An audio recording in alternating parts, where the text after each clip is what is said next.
What's up guys, welcome back to Pat Outdoors. Today we're going to be working on the Talaria RFloXA. I feel bad I haven't ridden this bike in over a month now. It just feels a little rough with the worn out fork, and the brake pads are also completely gone. I've also been a little distracted with my Roar Mantis X, Totio Salil and other bikes, but today we're going to be showing this thing some love and getting it back on the road. Instead of rebuilding the factory D&M fork, I decided to just upgrade the whole thing with a beefier setup since I like to ride in off-road conditions. So let's go see what comes in this package from RFloXA.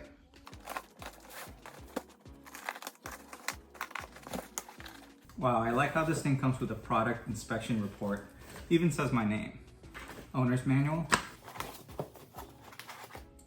Look at that triple tree. Front axle. And the whole thing comes pre-assembled for the most part. Look at the details on this thing. I like how all the mounting points for the triple tree clamps have the torque specs built in so you don't accidentally over tighten it. Just to give you guys an idea of how beefy these things are, look at that right next to the stock fork. I believe these are 34mm stanchions and these are 37. Very similar to what comes with the Roar Mantis. And as far as adjustment points, the top left knob sets your preload, top right knob sets your rebound. Low speed and high speed compression is adjusted at the bottom, but I'm not gonna make any changes for the meantime since the company asked me for my rider weight before shipping. I'm assuming that they preset everything according to my weight, so I kind of want to see how it rides straight out of the box for the meantime. If you want to get more information on RFloXA's products, I'll have a link to their website in the description below. Let's put this bike on a stand to make it a little bit easier.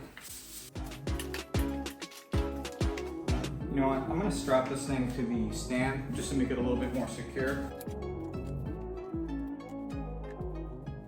I'm going to start by removing the front wheel, and then I'm going to unbolt the front brake caliper. Start unbolting some of the accessories up here, such as the stem and the headlight. Get all the wiring out of the way so we can pull the stock fork off. 8mm Allen.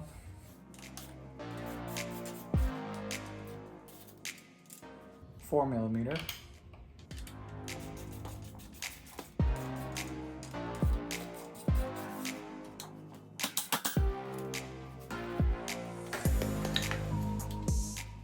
Gonna keep the stock stuff together. It's a 5mm for the brake caliper.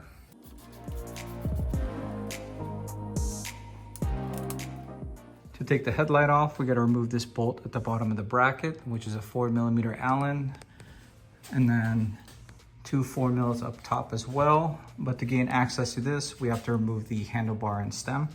So we're just going to loosen these 2 4mm Allen bolts as well.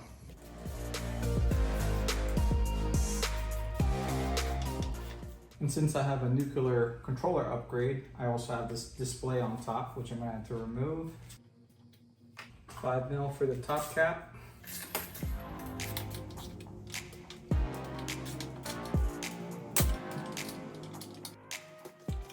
The headlight removal is much simpler than I initially thought. Just like that.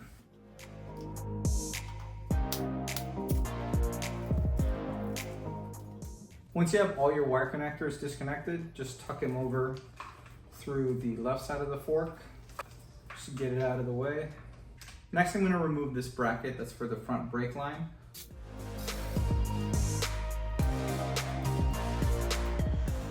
I'll let this dangle here for now.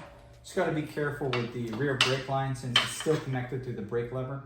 Next, we're going to loosen these 3 4mm Allen bolts, and then we're going to remove the top triple tree bracket.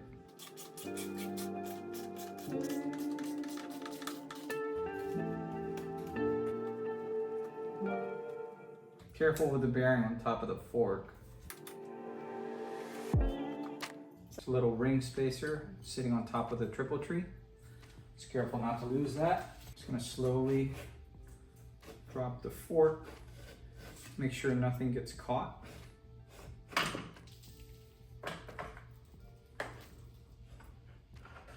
Just like that. That's how you take out the Talaria RFloXA fork. Next, we're going to transfer this bottom bearing onto the new fork, and then we're going to slide the whole assembly back into the head tube.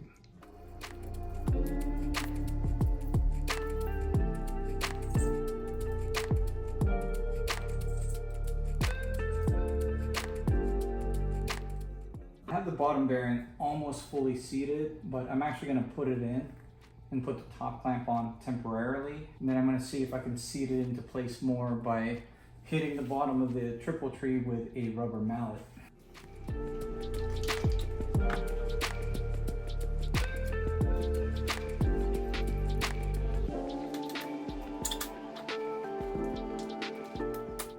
I'm just gonna tighten the upper triple tree clamp temporarily, just to hold it in place while I fully seat the bottom bearing. All right, so the bottom bearing is now fully seated. Now I'm gonna position everything up top.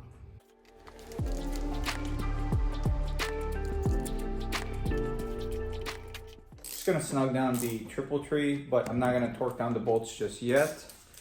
I'm gonna do that with a torque wrench.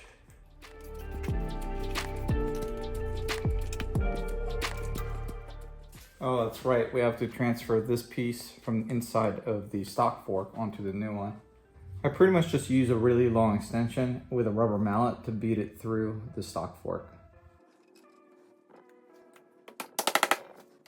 Pretty much do the same thing to install it. Only needs to go in about half an inch.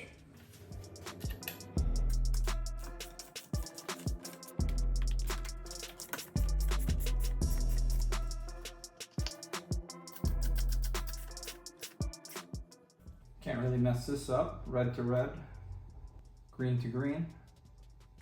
I have an extra connector here that's not connected to anything since I used to have an egg rider display that we no longer have to use since we have the nuclear controller.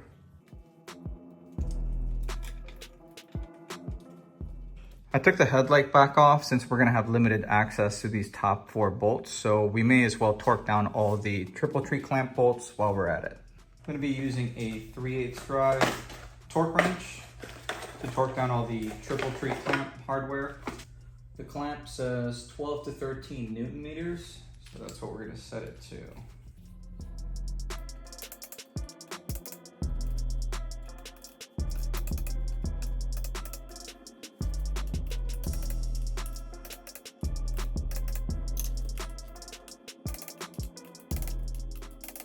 That is 10 bolts for the triple trees. Now let's put the brake caliper on, and then we're gonna throw the front wheel on.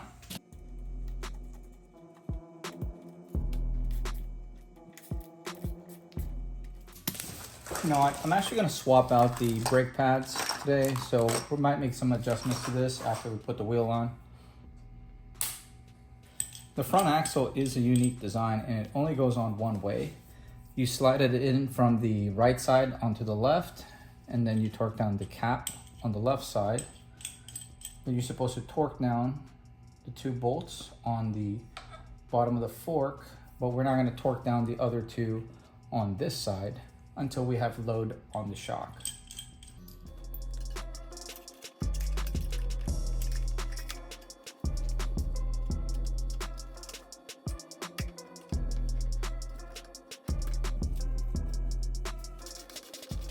I'll loosen the tension on the calipers for now.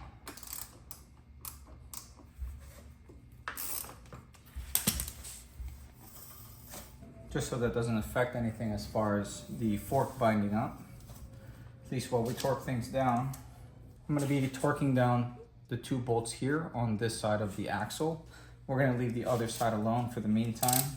So these actually say 12 Newton meters. So let's set it to that.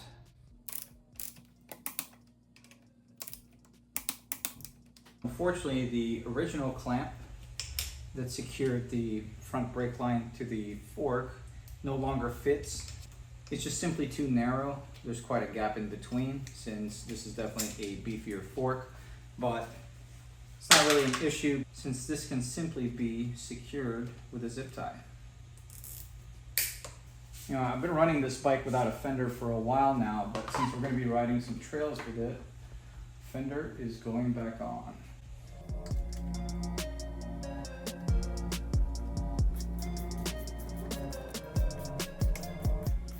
Okay, so all we got left at this point is to reinstall the headlight, tuck all the wiring, then take the bike off a stand so we can put some load on the front wheel, and then we're going to torque the axle down.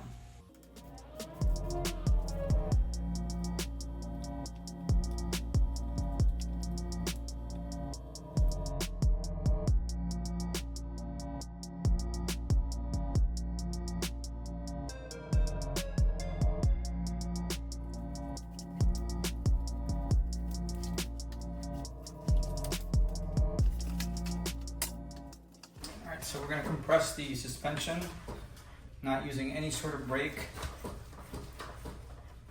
just to get it to be in a relaxed position. Release any sort of tension. Then we're going to torque down these remaining 2 axle bolts on this side, 12 Newton meter.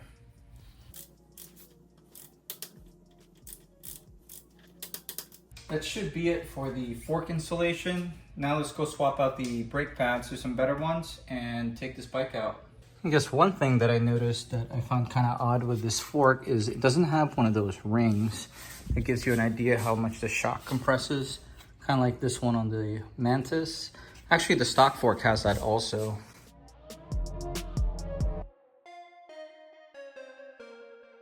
Yeah, these brake pads still have a little bit of life on them for the front, but they haven't been very effective for the past year.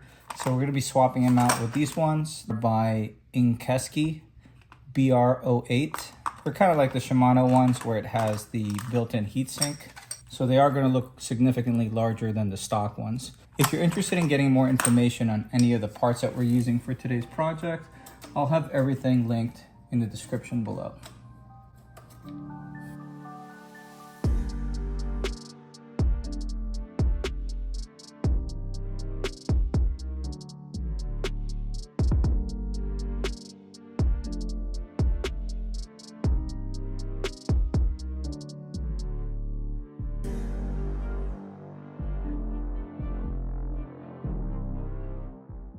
Before we take this thing out on some trails, we should probably take it out on the road and bed in the brand new brake pads a little bit. I also want to get an idea of how this thing rides on smooth pavement, since I do majority of my riding on the street. Man, it's been such a long time since I've last ridden this Talaria. I've been riding my Roar Mantis and my other bikes for the last couple weeks, and I completely forgot how fast this thing is.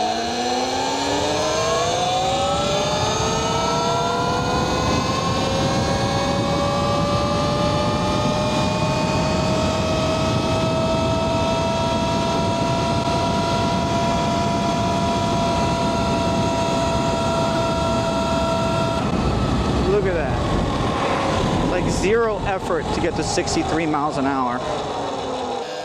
Just got so much torque.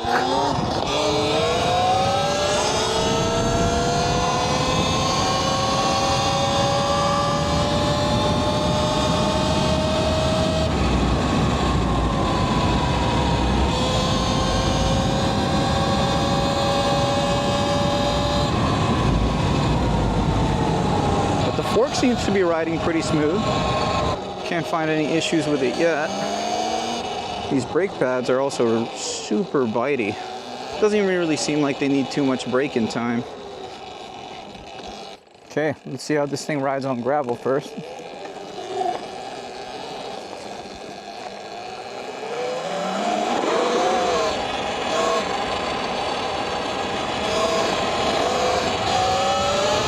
It rides pretty smooth on packed dirt and some gravel.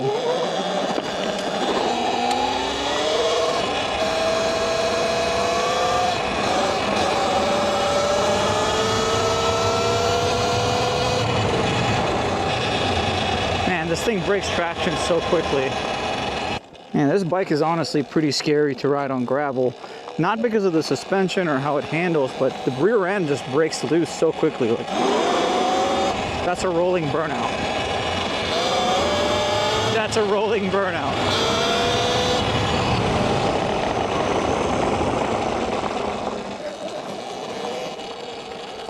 I don't know. Having the fork upgrade on this thing makes me like this a lot better than I did before, and that was my main gripe with this bike in comparison to my Roar Mantis X, where the stock suspension feels really good already. The one thing to keep in mind is my factory shock was pretty much blown at this point. I've been riding that Talaria for over a year now. Regardless, this feels a lot more sturdy as it is. So I am going to reroute this line. I just noticed I routed it on the outside. We're going to reroute this so it goes on the inside, so there's less chances of this getting caught on any sort of branches in the woods. You put a bigger pattern in there, right? Yeah, I mean, physically it's barely different, but it's got A larger capacity battery, higher voltage. This thing's like cracked out now. Yeah, it's similar to like your MX4. Does it feel smaller? Mm-hmm.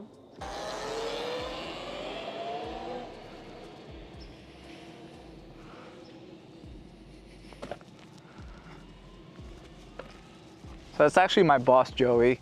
He rides a Talaria MX4, the Sting R.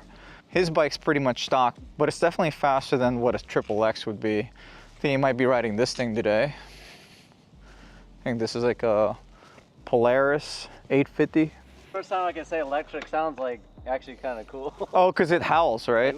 It's different from yours. Yeah. Man, I need a better headlight.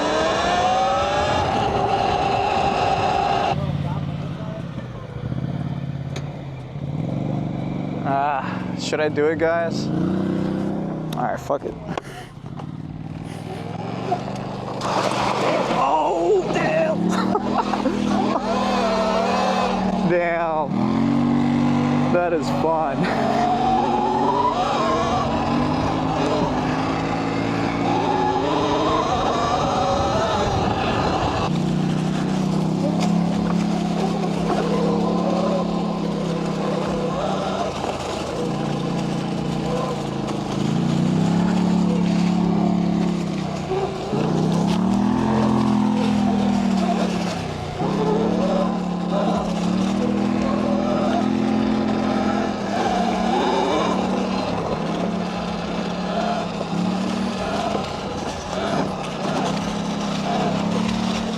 Shit, where are we going?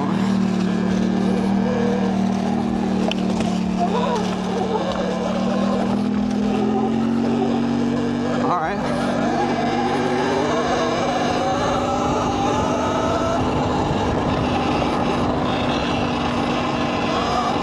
Man, this new suspension handles so well.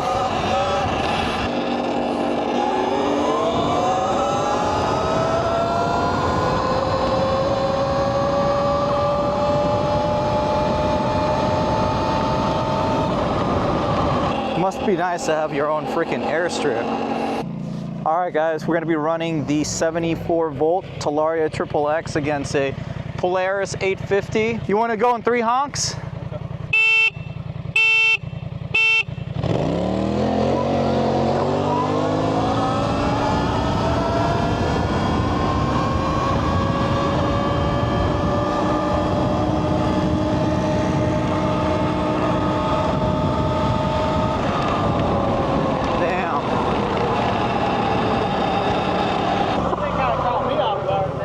What's up? Came right off the fucking ground. Dude, that was fucking awesome. It actually comes pretty close. This thing has mad fucking torque, man. Yeah.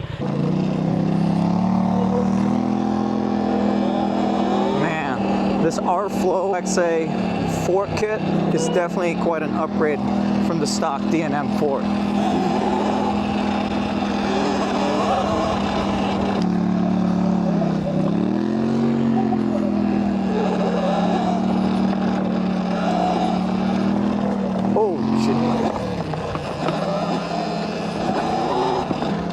Man, all we need now is an RFloXA rear shock. I'm gonna hop on the Talaria MX4 Sting R with the upgraded headlight, since the stock headlight is simply too dim. I don't have a wide enough point of view to safely ride at night. But so far, I really like how this thing rides. All right, well, that definitely looks like a lighting upgrade. I forgot I installed this. Yeah, you put the switch and then you move the horn like over here. Wow, look at that. It's nice, like at nighttime.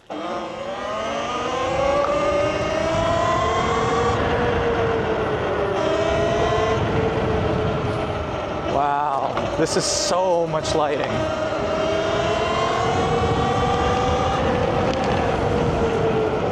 That is amazing. I definitely have to upgrade my headlight now. Look at that. That's my high beam. Low beam, high beam. And then this is freaking Joey's headlight. I take it on the road though, the cars hate it. Dude, you must piss a lot of people off with this. Man, the XXX is caked in mud. We went through some pretty deep puddles back there, but I forgot how much fun it is to have such a powerful bike And this fork can definitely take a beating. Not a single clunk today. It definitely rides a lot smoother than the stock D&M fork, especially mine. It was pretty much blown out at this point, so just in time for the upgrade. I'm really curious to see how this thing would ride with the RFloXA rear shock as well. So I may get one of those to complete the setup, since I like how the fork rides. We haven't made any sort of adjustments to the fork quite yet, as far as compression, damper, and whatnot. I kind of want to just keep riding it as it is for now and continue to monitor it to see if there's any changes I'd like to make in the future. One thing I definitely have to do something about though is how I routed the front brake line. I should have had it coming from the inside of the fork, just so there's less chances of it getting caught on some branches when I'm riding in some trails. So we're definitely gonna switch this up whenever we work on the RFloXA again. I just ordered a new rear tire along with some other parts, so I'll take care of this when I get back from my Philippines trip in the next few weeks. If you guys are interested in getting more information on this suspension upgrade, I will have a link to RFloXA's website in the description below. You can also use code PATOutdoors to get a little bit of a discount at checkout. If you guys enjoyed today's video, do me a favor and hit that like button. If you like this kind of content, want to keep up with some of my projects, such as this Talaria or any of my other bikes, consider subscribing to this channel. But this is going to be it for today. Thank you for watching.